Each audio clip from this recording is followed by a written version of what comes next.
Hello and welcome everyone. आज हम लोग पढ़ने वाले हैं क्लास 9th का द साउंड ऑफ म्यूजिक। इस चैप्टर के अंदर 2 पार्ट्स हैं, तो हम दोनों पार्ट्स को पढ़ने वाले हैं। फर्स्ट पार्ट की स्टोरी शुरू होती है एक बच्ची से जिसका नाम था एवलिन ग्लेन। एवलिन ग्लेन एक मल्टी परकशनिस्ट थी। इसका मतलब ये होता है इस वर्ड का कि एवलिन बहुत सारे इंस्ट्रूमेंट्स बजा सकती थी, जो म्यूज़िक के इंस्ट्रूमेंट्स होते हैं, और उसके अंदर उनकी काफ़ी ज़्यादा परफेक्शन भी थी। एवलिन जो थी वो एक बहुत ही अच्छी म्यूजिशियन है। अब बात करते हैं एवलिन आखिरकार इन ऊंचाइयों पर पहुंची कैसे, और आखिरकार एवलिन की ये जो म्यूजिशियन वाली चीज़ है इसको हम लोग बुक के अंदर क्यों पढ़ रहे हैं। देखो, एवलिन डेफ थी, बिल्कुल, मतलब एवलिन को सुनाई नहीं देता था, लेकिन फिर भी वो इतनी ग्रेट म्यूजिशियन बनी। यही चीज़ है जिसकी वजह से हमें एवलिन के बारे में पढ़ने को मिल रहा है। उन्होंने इस फील्ड के अंदर इतनी ज़्यादा मेहनत करी कि वो हज़ारों इंस्ट्रूमेंट बजाने लगी, और यहाँ तक कि बहुत बड़े बड़े उन्हें अवार्ड्स भी मिले। एवलिन जो थी वो शुरू में उन्हें सुनने की प्रॉब्लम नहीं थी। एवलिन को अच्छे से सारी चीज़ें बचपन में सुनाई दिया करती थी। धीरे धीरे करके उन्हें ये प्रॉब्लम देखने को मिली कि उन्हें चीज़ें सुनाई नहीं दे रही थी। उनकी मदर ने फर्स्ट टाइम इस चीज़ को नोटिस करा जब एवलिन 8 ईयर ओल्ड थी, जब वो पियानो का कोई लेसन प्ले कर रही थी। जब एवलिन 11 ईयर्स की हुई तो ये चीज़ डिस्कवर हो गई कि एवलिन हियरिंग में सीवियरली इम्पेयर्ड थी, मतलब कि उन्हें सुनने में बहुत ज़्यादा दिक्कत थी, और इस दिक्कत का कारण था नर्व डैमेज। उनकी जो एक नस थी वो डैमेज हो गई थी, जिसकी वजह से वो चीज़ें सुन नहीं पा रही थी। ये एक बहुत बड़ी सदमे वाली चीज़ थी उनकी फैमिली के लिए कि अब उनकी जो बच्ची है वो सुन नहीं पा रही है। लेकिन जो एवलिन थी उन्होंने ठान लिया था कि मैं एक नॉर्मल लाइफ जीऊँगी और म्यूज़िक को परस्यू करूँगी। कितनी अमेजिंग बात है, एक वो बच्चा जिसे सुनाई नहीं दे सकता वो ये चीज़ बोले कि वो म्यूज़िक को परस्यू करेगा और उसे अपना करियर बनाएगा। तो यहाँ पर जो एवलिन थी उन्हें सपोर्ट करने आते हैं रॉन फॉब्स। रॉन फॉब्स भी बहुत टैलेंटेड म्यूजिशियन थे। ही वॉज ऑल्सो परक्यूशनिस्ट, तो ये भी एक बहुत अच्छे म्यूजिशियन थे। तो इन्होंने एवलिन की मदद करी और डिसाइड करा कि वो एवलिन के साथ काम करने वाले हैं। रॉन फॉब्स ने एवलिन को 2 लार्ज ड्रम के थ्रू म्यूज़िक सिखाने की कोशिश करी। इन्होंने 2 लार्ज ड्रम्स लिए, उनको अलग अलग नोट्स, मतलब कि अलग अलग धुन पे बजाना शुरू करा, और एवलिन को एडवाइस करा कि देखो, तुम सुन तो नहीं सकती हो इनको ईयर्स के थ्रू, लेकिन इन्हें सेंस करने की कोशिश करो म्यूज़िक को। अच्छा, एक तरीका जो उन्होंने बताया था म्यूज़िक को सेंस करने का वो ये था कि अपने जो शूज़ हैं उन्हें रिमूव करो, और जब मैं ड्रम्स बजाऊंगा तो आपने देखा होगा कि जब भी म्यूज़िक बजता है ज़ोर ज़ोर से तो कुछ वाइब्रेशन होती है, तो उस वाइब्रेशन को फील करना है एवलिन। तो एवलिन ने उसी वाइब्रेशन को फील करना शुरू करा। धीरे धीरे करके ये चीज़ एवलिन ने डिस्कवर कर ली कि वो कुछ नोट्स, यानी कि कुछ धुनों को अपने डिफरेंट बॉडी पार्ट से गैस कर पा रही हैं। उन्होंने ये भी लर्न करा कि कैसे हम लोग म्यूज़िक की पहचान कर सकते हैं with the help of vibrations. अब वो सुन तो सकती थी नहीं, बस वाइब्रेशन की मदद से ही अपने हाथों को टच करके वो चीज़ें महसूस कर सकती थी। हाथ ही नहीं, और भी बहुत सारे बॉडी के पार्ट्स, जैसे कि पैरों से भी वो म्यूज़िक की कुछ जो नोट्स होते थे, साउंड होती थी, उन्हें सुनती थी। आफ्टर दैट उन्होंने पीछे मुड़ के नहीं देखा। उन्होंने डिसाइड करा कि अब मैं म्यूज़िक के अंदर ही अपनी पूरी लाइफ को परस्यू करने वाली हूँ। उन्होंने ज्वाइन करी prestigious royal academy of music. बहुत कम बच्चों को इसके अंदर एक तो एडमिशन मिलता है, लेकिन एवलिन ने इतनी अच्छी वहाँ पर परफॉर्मेंस दी और इतनी अच्छी मेहनत करी कि उनके मार्क्स भी बहुत अच्छे हैं। धीरे धीरे करके एवलिन जो थी वो ऑर्केस्ट्रल वर्क से सोलो परफॉर्मेंस के ऊपर आ चुकी थी। मतलब कि पहले ऑर्केस्ट्रल वर्क के अंदर क्या होता है कि बहुत सारे जो अलग अलग म्यूजिशियंस होते हैं जो म्यूज़िक बजाते हैं वो एक साथ मिलके परफॉर्मेंस देते हैं, लेकिन सोलो परफॉर्मेंस के अंदर अकेले परफॉर्मेंस देनी होती है। तो अब वो अकेले परफॉर्मेंस देती थी, और इसके अंदर भी उन्होंने एक्सीलेंस हासिल करा, मतलब कि सब लोगों को उनकी जो ये अकेले परफॉर्मेंस देती थी वो भी बहुत अच्छी लगने लगी। एवलिन ने बहुत ज़्यादा हार्ड वर्क करा, बहुत मेहनत करी, और हार्ड वर्क और फर्म डिटर्मिनेशन, मतलब कि उन्होंने ठान लिया था, पीछे नहीं मुड़ के देखने वाली थी वो, कि मुझे अच्छे से अच्छा म्यूजिशियन बनना है। इसी वजह से वो वर्ल्ड की बहुत ही मल्टी टैलेंटेड परकशनिस्ट, जिसको हम लोग बोल सकते हैं कि बहुत सारे इंस्ट्रूमेंट्स बजाने वाली म्यूजिशियन बनी। 1991 के अंदर जो एवलिन थी उन्हें रॉयल फिलहार्मोनिक सोसाइटी से prestigious soloist of the year award मिला, मतलब कि एक ऐसा अवार्ड मिला जिसके अंदर बोला गया कि आपने बहुत अच्छा अकेले ही म्यूजिक बजाया है। एवलिन फ्री कॉन्सर्ट भी दिया करती थी प्रिजन्स और हॉस्पिटल्स के अंदर। वो बच्चों को इंस्पायर भी करा करती थी, कुछ यंग म्यूजिशियंस की क्लास भी लिया करती थी। एवलिन एक शाइनिंग इंस्पिरेशन है उन बच्चों के लिए जो डेफ हैं या फिर हैंडीकैप्ड हैं किसी भी तरीके से। अब एवलिन को देखकर आप सीख सकते हो कि एवलिन ने सुनने की एबिलिटी ना होते हुए भी कितनी अच्छी वो म्यूजिशियन बनी। इस चीज़ से उन्होंने इस चीज़ को प्रूव कर दिया कि जो वर्ड इम्पॉसिबल है ऐसा कुछ भी नहीं है। इम्पॉसिबल वर्ड जैसा कोई वर्ड है ही नहीं, हर चीज़ पॉसिबल है और हम लोग अपने गोल्स को अचीव कर सकते हैं अगर हम लोग हार्डवर्क करें तो। अच्छा, क्या आप लोगों को एवलिन की फ़ोटो देखनी है? ये देखो, ये है एवलिन। अब एवलिन कुछ ऐसी दिखती हैं। अगर आपको एवलिन के गाने भी सुनने हैं तो इस चैप्टर के बाद आप वो भी देख सकते हो। नेक्स्ट स्टोरी हम एक ऐसे इंसान के बारे में सुनने वाले हैं जिनका नाम था उस्ताद बिस्मिल्लाह खान। इन्होंने इंडिया का नाम बहुत रोशन करा अपने म्यूज़िक के टैलेंट से। ये बजाया करते थे शहनाई। लेकिन ये शहनाई इन्वेंट कैसे हुई, ज़रा इसकी भी कहानी सुन लो। पहले ज़माने में पुंगी हुआ करती थी जो कि कुछ इस तरीके की दिखती थी। अब ये जो पुंगी थी इसको बैन कर दिया एम्परर औरंगजेब ने।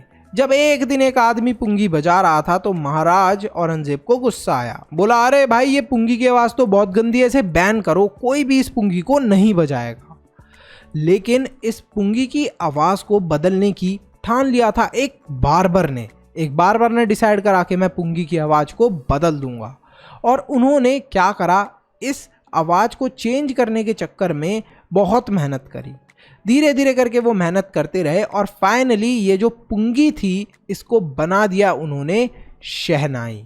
शहनाई को वो लेकर पहुँचे महाराजा औरंगजेब के सामने। बोला कि ये लो, मैं आपके लिए इस म्यूज़िक इंस्ट्रूमेंट से कुछ सुर सुनाने वाला हूँ, कुछ आवाज़ निकालने वाला हूँ। और उन्होंने ऐसा ही करा।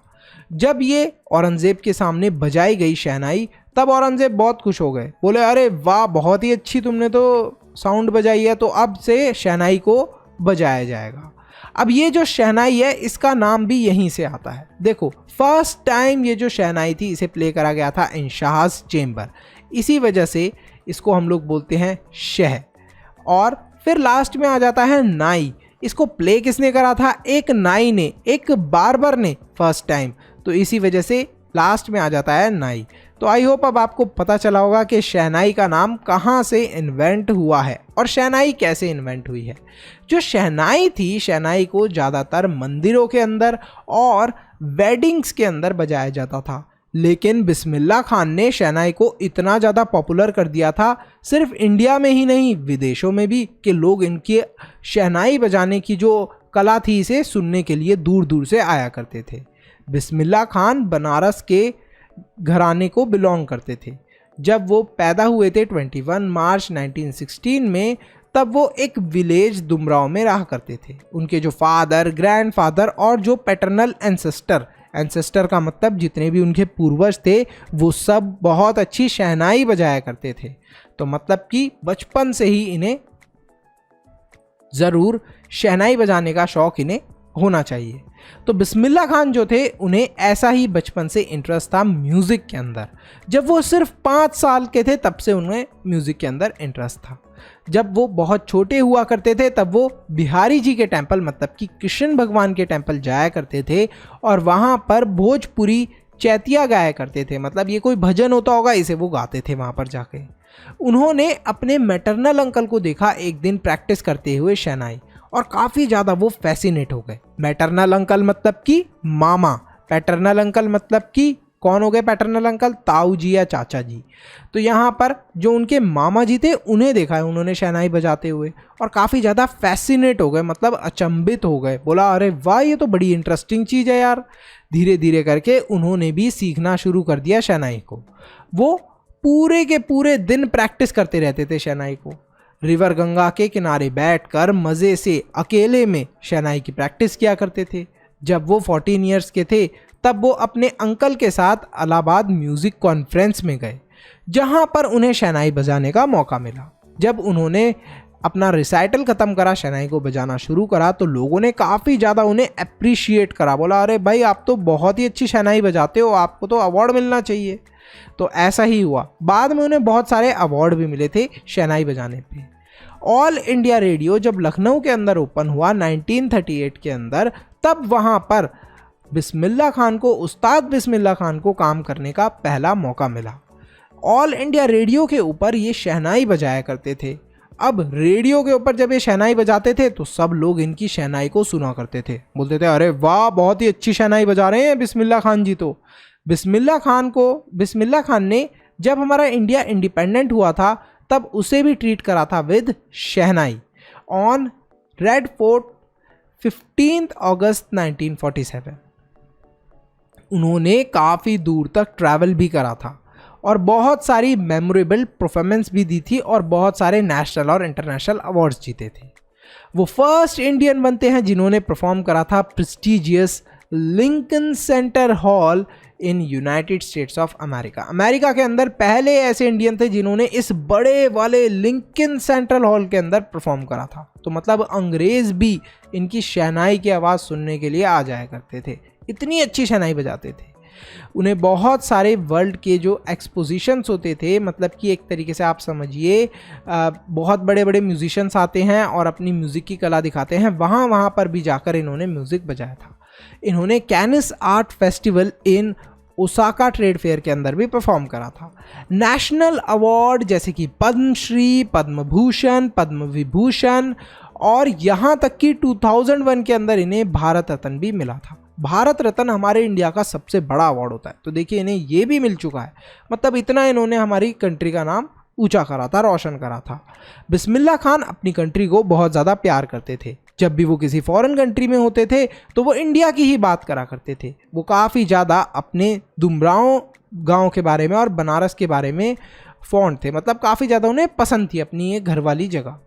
वो कहीं पर भी रह नहीं सकते थे बनारस के अलावा, क्योंकि उन्हें रिवर गंगा से बहुत ज़्यादा लगाव था और उन्हें रिवर गंगा के पास ही म्यूज़िक सीखा था।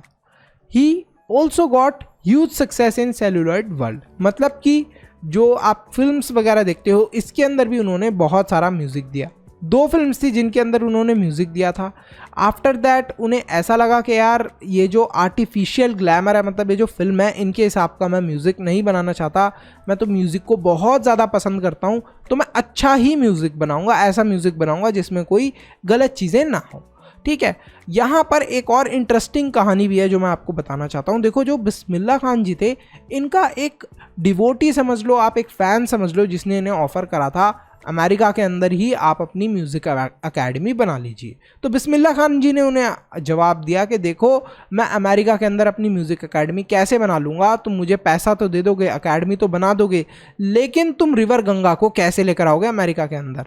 तो इतना ज़्यादा ये प्यार करते थे हमारी कंट्री से। यहीं पर जो हमारा चैप्टर है वो ख़त्म होता है। लेकिन आपसे मैं क्वेश्चन पूछना चाहता हूँ कि जो शहनाई है वो ट्रेडिशनली कहाँ कहाँ बजाई जाती थी पहले, उस्ताद बिस्मिल्लाह खान से पहले, और क्यों बजाई जाती थी वहाँ पर? क्या रीज़न था कि इसको अच्छी जगह, मतलब कि कभी रेडियो वगैरह पे नहीं बजाया जाता था? तो ये आप बताइए। और इसको पॉपुलर तो उस्ताद बिस्मिल्लाह खान ने ही करा था। यहीं पर हमारे ये दोनों पार्ट्स ख़त्म होते हैं। अगर आपको इस चैप्टर के सैम्पल पेपर्स चाहिए तो सब्सक्राइब करिए, उसके साथ में ज्वाइन का बटन है, उस पर क्लिक करके मेंबर बनिए।